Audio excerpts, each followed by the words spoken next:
마태복음 26장에 이르기까지요. 그동안 예수님께서는 수많은 말씀을 제자들에게 또 예수님을 따르는 무리들에게 많이 말씀을 하셨습니다. 또 예수님은요, 이 세상의 종말에 대해서 또 재림에 대해서 얘기를 하셨고, 그리고 난 이후에 이제 26장서부터는 예수님께서 십자가에 달리실 것이고 팔릴 것이다 이렇게 말씀하시면서 오늘 읽은 우리 본문의 말씀을 또 시작하시는데요. 자, 오늘 읽은 우리 본문의 이 말씀은요, 우리가 너무나도 잘 아는 말씀이죠. 그리고 이 말씀에 대해서는 수많은 설교를 들었고 또 수많은 은혜를 누리셨을 것입니다. 저도 이 말씀을 읽을 때는 개인적으로는 이 말씀에 시각적인 효과가 있다 보니까 예수님의 발에 향유를 붓는 그 여인의 모습이 먼저 이렇게 떠오르게 되는데요. 오늘 말씀을 통해서 또 저 성도님들이 하나님께서 주시는 은혜를 풍성히 누리도록 오늘 말씀을 사모하면서 함께 나누겠습니다. 자, 먼저 시작은 이렇습니다. 오늘 함께 보실 말씀 6절 7절 말씀입니다. 6절 7절 말씀 우리 함께 읽겠습니다. 시작. 예수께서 베다니 나병 환자 시몬의 집에 계실 때에 한 여자가 매우 귀한 향유 한 옥합을 가지고 나와서 식사하시는 예수의 머리에 부으니. 자, 오늘 읽은 말씀을 한번 머릿속으로 생각하면서 그려보면서 한번 생각해 보겠습니다. 성도님들, 생각이라는 것은 참 좋은 것 같아요. 그래서 한 철학자 데카르트라는 사람은 나는 생각한다, 고로 존재한다라고 이렇게 했잖아요. 근데 이 생각이라는 것은요, 말씀을 읽는 우리에게 그 상상의 날개를 이렇게 펼칠 수가 있고 상상의 날개 아래서 그 풍성한 하나님의 은혜를 느낄 수가 있기 때문이에요. 근데 간혹 좀 앞서 나가서 오류를 범하기도 하지만 항상 성경이 말씀하여 주는 것까지만 알고 그 이상은 저희가 요단강 건너가서 궁금하면 하나님께 물어보면 된다라고 이렇게 저희가 알고 있으면 되겠습니다. 그러니까 하나님보다 앞서가지 않으면 되는 것이에요. 자, 우리가 말씀을 읽고 또 말씀을 들을 때 그것을 문자적으로만 알고 그것을 글자로만 안다면 그 속에 그 말씀 가운데 깊이 묻힌 그 보배로운 보석을 캘 수가 없습니다. 예수님도 그래서 그 수많은 비유를 통해 말씀하셨어요. 자, 이 말씀은요, 사복음서에 모두 다 이렇게 기록되어 있고요. 그 상황을 상세하게 이렇게 설명을 해주고 있습니다. 예수님은요, 예수님을 위해서 잔치를 베풀었어요. 그래서 잔치를 베풀어서 함께 식사를 한다고 하는데 나병 환자 시몬이라고 이렇게 표현하고 있습니다. 자, 나병 환자 시몬 그러면 나병 환자였었던 시몬이었기 때문에 별명이 되어버린 것이에요. 이 사람을 표현하는 수식어가 나병 환자라고 이렇게 하는 거예요. 그러니까 그 나병 환자 이게 우리가 들었을 때도 어이구 나병이 옮을까 막 이러면서 생각이 들지 않습니까? 그러니까 나병 환자라고 하면 어떻게 보면 숨기고 싶을 수도 있었지만 그는 예수님이 고치신 것을 나는 옛날에 나병 환자였는데 예수님께서 고쳐주셨어 라고 이렇게 자랑스럽게 여긴 사람일 것입니다. 그래서 이름 앞에 나병 환자라고 하여서 예수 그리스도를 드러내는 귀한 이름을 갖게 되었습니다. 성도님들, 우리 성도님들은 예수님 앞에 어떤 이름을 갖고 있는지요? 바울 같은 경우는 죄인 중에 괴수 뭐 이렇게 표현하고 있잖아요. 자, 그래서 저도 말씀을 준비하면서 저도 한번 생각을 해봤습니다. 나는 나 앞에 어떤 이름을 예수님 앞에 나의 치부, 나의 아주 드러내고 싶지 않은 치명적인 것을 통해서 예수님이 드러나고 복음이 드러나고 전파된 것이 무엇이 있을까라고 이렇게 생각을 해보았습니다. 부부가 보통은 같이 살죠. 근데 때로는 상황상 따로 살 때도 있습니다. 그래서 부부가 따로 되어 혼자 사는 삶을 통해서 하나님께서는 먼저 저를 사역자로 부르셨고 또 자녀들을 믿음 안에서 양육하시고 딴 길로 곁길로 빠지지 않도록 보호해 주신 하나님의 은혜와 사랑을 깨달으면서 저는 살아갑니다. 그래서 때로는 이것이 나의 복음의 도구가 되었구나. 내가 하나님 앞에 사람 되게끔 믿음의 사람이 되게끔 하나님께서 하셨구나라고 이렇게 생각을 있습니다. 또 나의 자녀들도 하나님께서 부르심의 도구가 되었구나라고 이렇게 생각을 할 때가 있습니다. 왜냐하면 제게 아이고 저를 볼 때 우리 성도님들께서 아이고 하나님이 기르시고 먹이시고 함께 하셨어라고 이렇게 저한테 이렇게 성도님들이 먼저 말씀을 해주시기 때문입니다.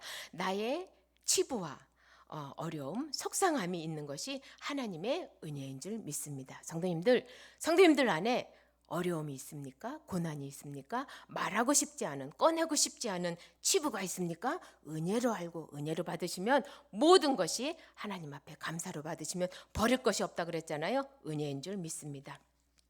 자, 성도님들, 우리가 영적으로 하나님 앞에 충만할 때를 생각해 보면요, 우리 안에 각자 개개인 나를 통해서 그리스도가 나타날 때, 그리스도가 드러날 때가 바로 우리가 성령 충만할 때, 은혜가 충만할 때인 줄 믿습니다. 성도님들, 하나님은요, 나병 환자 시몬처럼 자신이 누구인지 아는 사람, 또 자신의 부끄러움을 솔직하고 또 그 부끄러움과 수치를 드러내는 겸손한 사람의 집에서 잔치에 참여하시고 식사를 하시는 예수님의 모습을 우리가 보게 됩니다. 그런데 이때 한 사건이 일어나게 됩니다.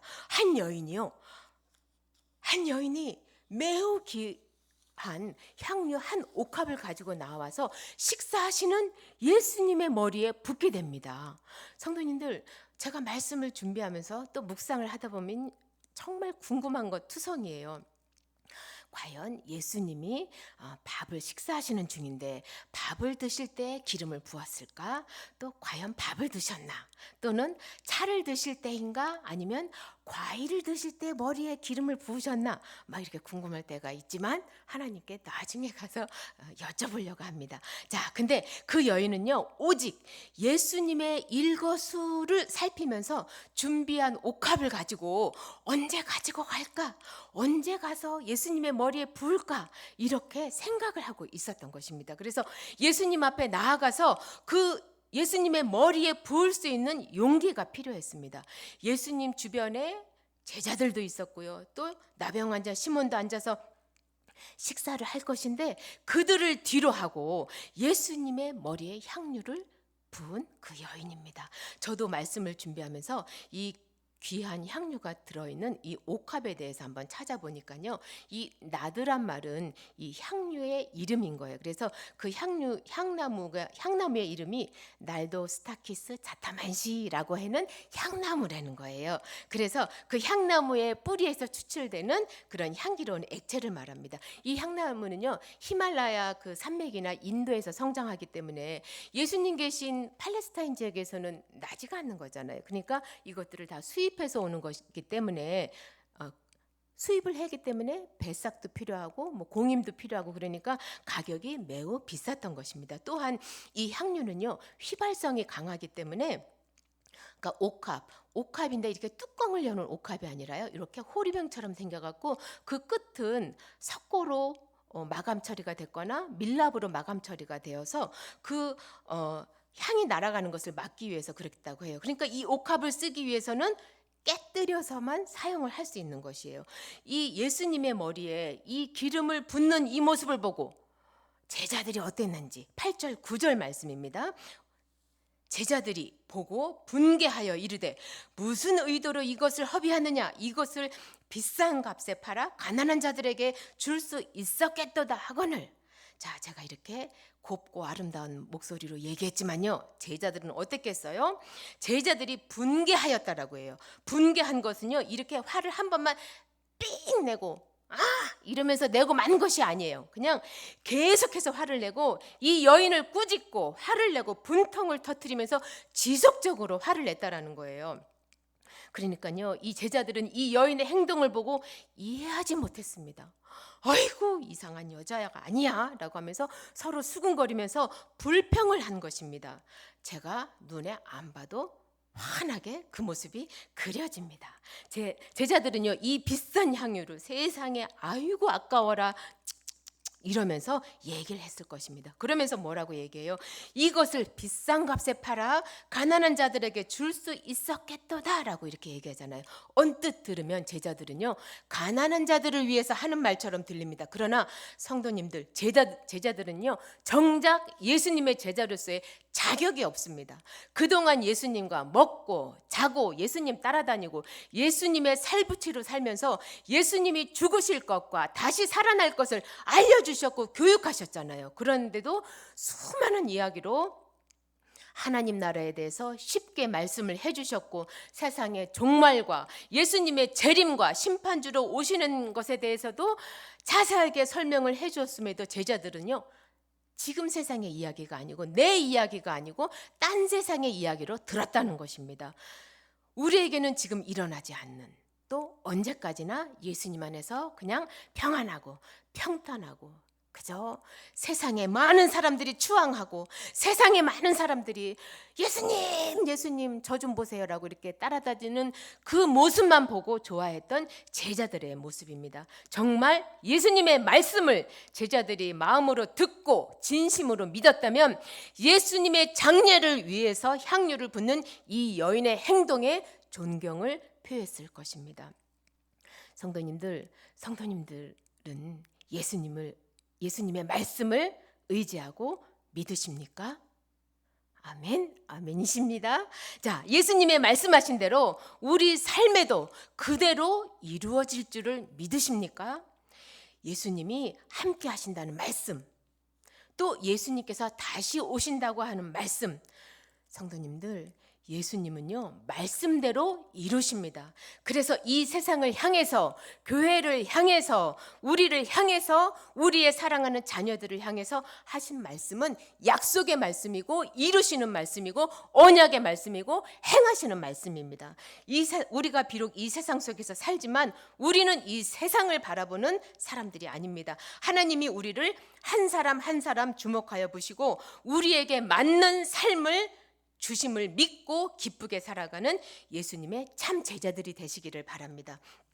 자, 이 모습을 보다 못한 제자들이 막 그 여인을 얼마나 꾸짖었겠어요. 그러니까 이 모습을 보다 못한 예수님께서 참으로 중요한 말씀을 하십니다. 10절 말씀인데요. 우리 이 말씀 다 같이 읽겠습니다. 10절 말씀. 예수께서 제가 읽겠습니다. 예수께서 하시고 그들에게 이르시되 너희가 어찌하여 이 여자를 괴롭게 하느냐? 그가 내게 좋은 일을 하였느니라. 아멘. 할렐루야. 자, 예수님께서 뭐라고 하시냐면 너희가 어찌하여 이 여자를 괴롭게 하느냐? 그가 내게 좋은 일을 하였느니라 라고 이렇게 말씀하셨습니다. 성도님들, 예수님은 내게 좋은 일을 하였다라고 이렇게 하십니다. 이 향유를 부은 일이 예수님에게 좋은 일인데 제자들은 무엇이라고 하였어요? 분개하여서 무슨 의도로 이것을 허비하느냐? 라고 이렇게 합니다. 아주 상반되는 일이에요. 예수님은 내게 좋은 일이라고 하셨는데 제자들은 허비하는 일이다 라고 이렇게 하신 거예요. 자, 허비하는 일이 어떤 일이 되었어요? 주님한테는 좋은 일이 된 거예요. 성도님들, 예수님에게 우리 성도님들은 한번 물어보고 싶어요. 성도님들에는 예수님에게 좋은 일을 위해서 성도님들은 무엇을 허비하셨을까요? 또 무엇을 허비하시겠습니까? 제가 물어보고 싶습니다. 저 자신에게도 묻는 물음이지만, 자, 이 한 여자는요, 신랑 되신 예수님을 위해서 이 향유를 아낌없이 허비했고 물질과 재산을 허비했습니다. 성도님들, 우리가 설교 말씀을 듣고 말씀을 읽고 그때 그 당시 사건으로만 알고 성경에 쓰여 있는 이야기로만 알면 안 됩니다. 오늘 이 말씀을 통해서도 이 여인이 예수님을 위해서 허비하는 것을 통해서 우리도 무엇을 허비할 수 있는지 생각해보고 묵상해봐야 합니다. 작년보다 올해 하나님 앞에 물질로 더 허비해 보시고 먼저 주의 나라와 의를 위해서 몸으로 더 헌신하면서 허비해 보시기를 원합니다. 예수님이 말씀하십니다. 내게 좋은 일을 하였느니라. 아멘입니다. 성도님들, 우리 그리스도인들은 세상과 구별되어 살아갑니다. 그래서 세상에 속한 염소 같은 사람들은 우리를 볼 때 주일에 예배하러 가는 것도 시간과 물질의 허비로 봅니다. 또 주중에 성경 공부와 오늘 금요기 대회 이렇게 모여서 기도하고 찬송하는 것도 허비로 봅니다. 그것뿐이겠습니까? 수요일마다 세상에 공부할 것도 얼마나 많아요. 그랬는데 수요일마다 성경 공부하려고 오고 모이는 것도 허비로 봅니다. 그런데 성도님들, 주일에 공예배 하러 오는 그 발걸음, 수요일에 성경 공부를 하러 오는 그 발걸음, 또 새벽에 눈을 비비고 잠을 깨어서 오는 그 발걸음, 또 오늘 금요기대에 오는 이 발걸음을 예수님은 예수님에게 좋은 일이라고 하십니다. 할렐루야. 자, 본문 예수님은 예수님에게 좋은 일이라고 하십니다. 자, 본문 11절 12절 말씀입니다. 우리 이 말씀 다 같이 읽겠습니다. 11절 12절 말씀입니다.